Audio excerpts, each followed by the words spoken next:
बीबी राम जी और हमारे राम जी कहाँ बैठे? कहाँ है हमारे राम? पीछे बैठे, जिन्हें बचपन से हम देखते आए राम। ये हमारी खुशकिस्मती है कि राम जी सदन में बैठे, लेकिन आप राम जी का अपमान कर रहे हैं। आपको उनको यहाँ नहीं बैठा सकते, आपको यहाँ बैठाना चाहिए नंबर 2 पर। अगर आप सच्चे मायने में सभापति महोदय बीपी राम जी, आप कृपया देखिए वित्त मंत्री राम जी को ही नहीं जानती हैं। अखिलेश जी, हे भगवान, हम क्या करें अब? अखिलेश जी, आप कृपया बजट पे आ जाइए। आप कृपया बजट पे आ जाइए अखिलेश जी। सभापति महोदय बजट पे आइए, बजट पे आइए। ए मैडम क्या बोले? फिर बोलना दोबारा। नहीं, आप बजट क्या बोलिए? नहीं सभापति जी बोलिए। नहीं। सभापति महोदय, जिन्होंने गोली चलाई वो आपका राम मंदिर बना रहे हैं। सभापति महोदय, जिन्होंने गोली चलवाई वो राम मंदिर बनवा रहे हैं। अगर कुछ पता ना हो तो जाकर के पूछ लेना, पता कर लेना। आधी अधूरी जानकारी के साथ मत आया करो यहाँ पर। सुनते हैं पहले उपवन में हर ऋतु में बहार गाती थी, कलियों का तो कहना ही क्या, मिट्टी में खुशबू आती थी। ये भी ज्ञात हमें उपवन में कुछ ऐसे भौरे आए थे, सारा चमन कर दिया मरघट, अपने साथ जहर लाए थे। लेकिन अगर चमन वाले ही भौरों के रंग ढंग अपनाएं, माली तुम ही फैसला कर दो, हम किसको दोषी ठहराएं। ये अपनी अपनी किस्मत है, कुछ कलियां खिलती हैं ऊपर और दूसरी मुरझा जाती हैं झुके झुके जीवन भर भूप पर। माना बदकिस्मत है लेकिन क्या वे महक नहीं सकती हैं? अगर मिले अवसर अंगारे सी क्या दहक नहीं सकती?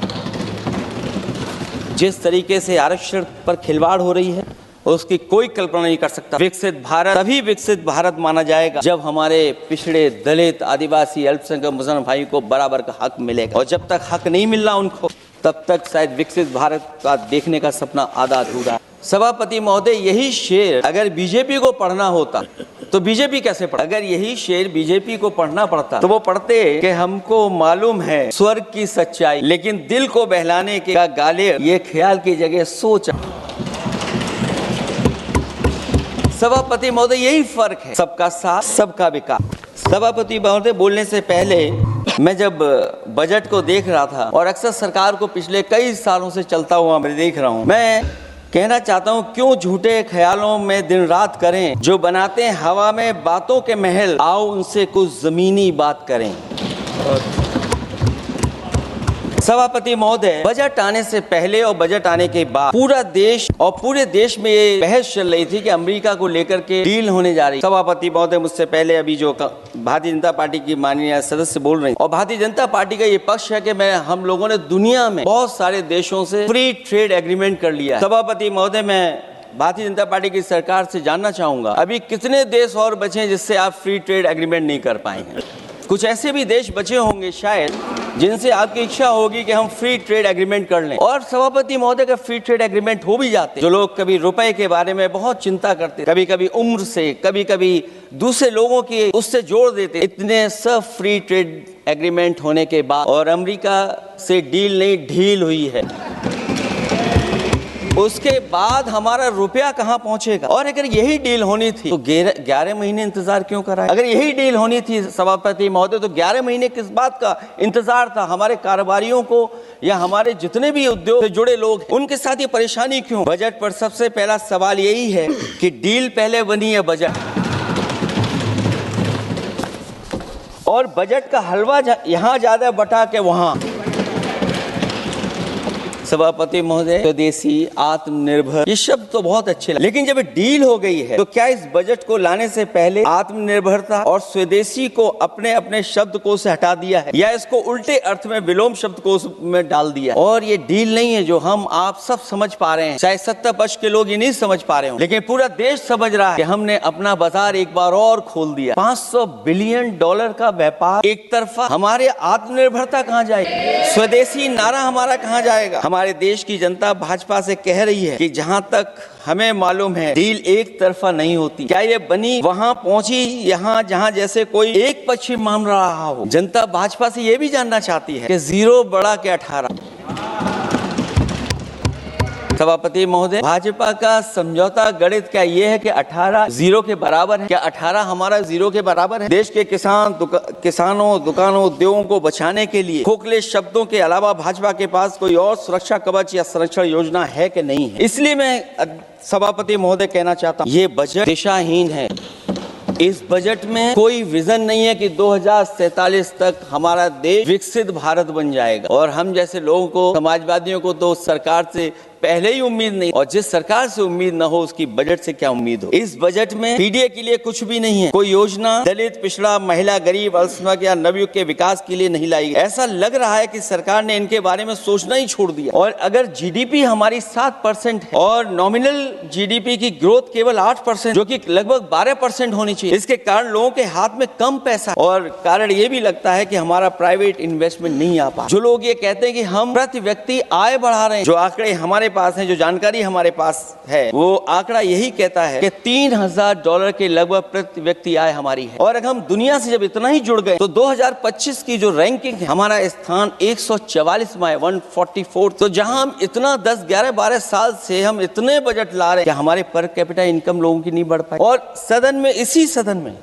कई बार ये पूछा गया कि जो लोग राशन प्राप्त कर रहे हैं, गरीबी रेखा से कम उनकी पर कैपिटा इनकम क्या, ये तो बताना ही चाहिए सरकार। और पिछड़ेपन को दूर करने के लिए कोई विजन नहीं दिखता इस बजट में। जैसे जब बजट आता है तो बजट में ढूंढते हैं हम लोग कि हमारे स्टेट के लिए क्या और खास नया आया होगा। उत्तर प्रदेश जैसा प्रदेश जहां पर डबल इंजन की सरकार को बहुत कुछ कहा जाता है कि डबल इंजन की सरकार है, हम विकास भी डबल करें, लेकिन मैं देखता हूं उत्तर प्रदेश के लिए कोई खास योजना ऐसी नहीं आई है जिससे उत्तर प्रदेश के 25 करोड़ लोगों को मुख्य धारा से जोड़ा जाए। वैसे तो बड़े बड़ी योजनाएं बताई जा रही हैं कि हमारे कई फ्रेट कॉरिडोर्स बन रहे हैं, वाटरवेज बन रहे हैं, एक्सप्रेसवेज बन रहे हैं, लेकिन उत्तर प्रदेश जहां से प्रधानमंत्री जी आते, भविष्य में जो बनेंगे एक्सप्रेसवे, लेकिन भारत सरकार के बजट से कोई भी अभी एक्सप्रेसवे वहां पर नहीं बना। अगर कोई बना हो, नया बन रहा हो, बड़ा बन रहा हो तो बताएं। और जो बने भी हैं वो उस मानक, उस क्वालिटी के नहीं है जिस क्वालिटी के आज विकसित भारत के एक्सप्रेसवे होने चाहिए।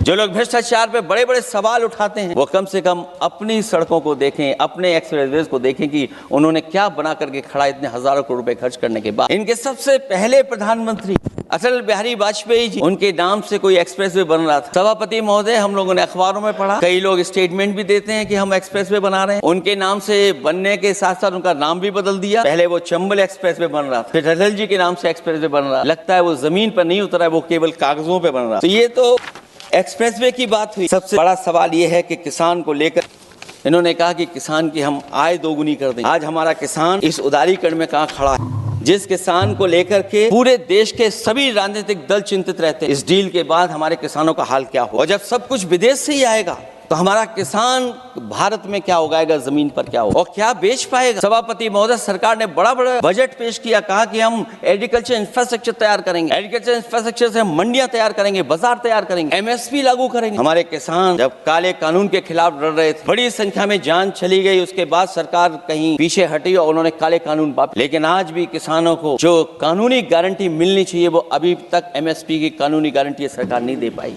है।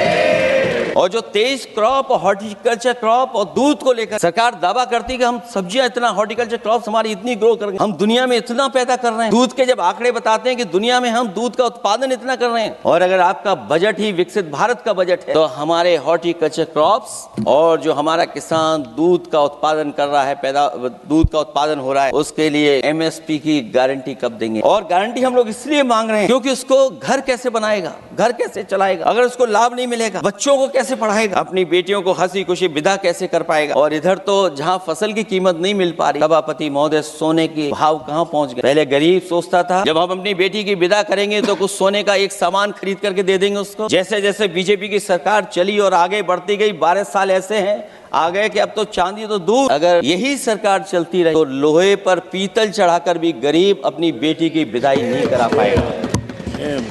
कैसे अपने भविष्य के लिए 2 पैसे जमा कर पाएगा, मतलब आज क्या खाएगा, कल के लिए क्या बचा पाएगा। ये किसानों के बड़े सवाल। भाजपा किसानों को लाभ नहीं पहुंचाना चाहते, ये किसी और को लाभ पहुंचाना चाहते हैं। कुछ अदृश्य लोग हैं जिनको लाभ पहुंचाना चाहते हैं, क्योंकि इनका बजट, जो बजट बनाते हैं, वो आम जनता का ना उसमें जिक्र है ना फिक्र रहती है। और अगर फिक्र होती तो किसान की खाद समय पर मिल जाती, उनको बीज समय पर मिल जाता, सस्ती बिजली उपलब्ध हो जाती, सिंचाई या सिंचाई मुफ्त हो जाती। और मुझे याद है सभापति महोदय, समाजवादी सरकार में हम लोगों ने किसानों की सिंचाई मुफ्त करने के भी फैसले लिए।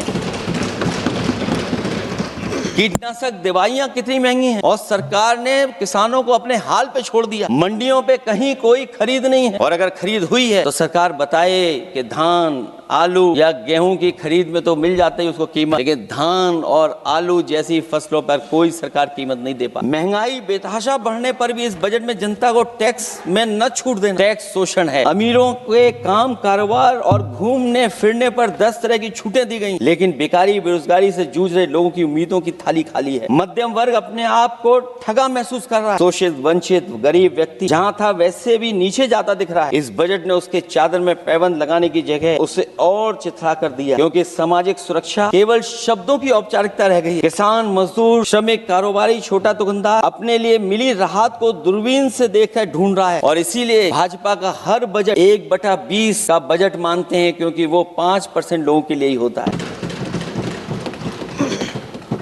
अच्छे बजट की होती हैं 3 पहचान: गरीब की तरक्की, खुशहाली और मुस्कान। शायद इस बजट ने तीनों चीजों को छीनने का काम किया। गरीब। दूसरा विषय है स्वास्थ्य को लेकर के बहुत हमारा गरीब समय समय पे परेशान रहता है।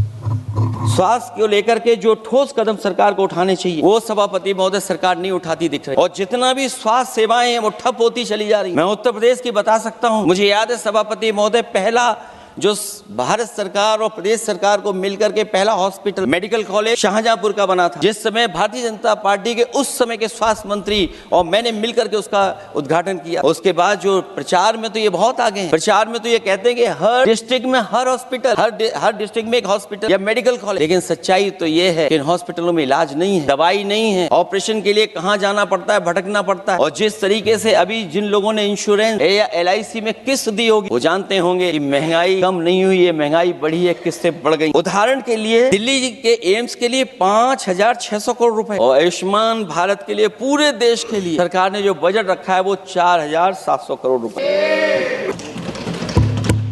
सभापति महोदय, मैं उत्तर प्रदेश से आता हूं, जहां पर प्रधान संसदीय क्षेत्र है। राजमाता पूजनीय अहिल्याबाई होलकर जी, उनकी मूर्ति थी, उसको बुलडोजर से तोड़वा दिया। सभापति महोदय, कोई कल्पना कर सकता है एक मणिकर्णिका घाट जो हमारी पौराणिक पहचान रही, सदियों से हमारी विरासत की पहचान रही, सनातनी काशी की विरासत रही, वहाँ पे इनकी सरकार ने प्रधान संसदीय क्षेत्र में बुलडोजर चला करके हमारी पूजनीय अहिल्याबाई होलकर की मूर्ति को इन्होंने तोड़ने का काम किया। शेम। और सभापति महोदय, केवल एक मूर्ति नहीं, वहाँ पर अगर हम गिनती करेंगे 1 नहीं, 2 नहीं, 3 नहीं, 4 नहीं, 5 नहीं, 6 नहीं, 7 नहीं, लगभग 100 मंदिरों को तोड़ने का काम इसी सरकार में हुआ है। केवल मंदिर नहीं तोड़े गए सभापति महोदय, एक antique bell donated by Nepal नरेश जो घंटा बजता था, सभापति महोदय, जो घंटा बजता था, नेपाल नरेश जिन्होंने गिफ्ट किया था वो घंटा भी लापता। केवल घंटा ही लापता नहीं है सभापति महोदय, नमामि गंगा को लेकर हमारे कानों में अभी भी वो बातें गूंजती हैं कि माँ गंगा ने मुझे बुलाया है।